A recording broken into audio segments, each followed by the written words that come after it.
Hello everyone, welcome to this video. In this video, I'm going to discuss that what steps you need to take if you're getting some issues while trying to connect your Xbox controller to your Windows PC.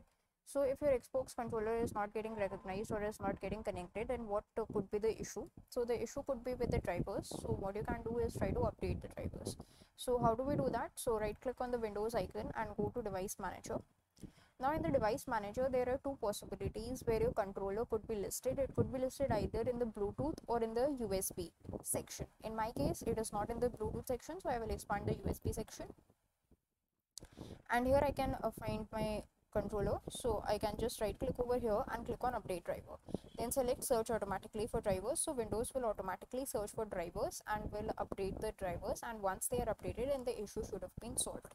In case it is still not solved for you, then what you can do is go to the second step, which is go to the search bar and type in settings.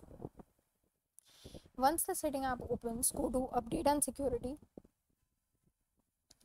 In the update and security, make sure you are getting this message, you are up to date. Otherwise you can just check for updates, and if there are any updates, then just install those updates.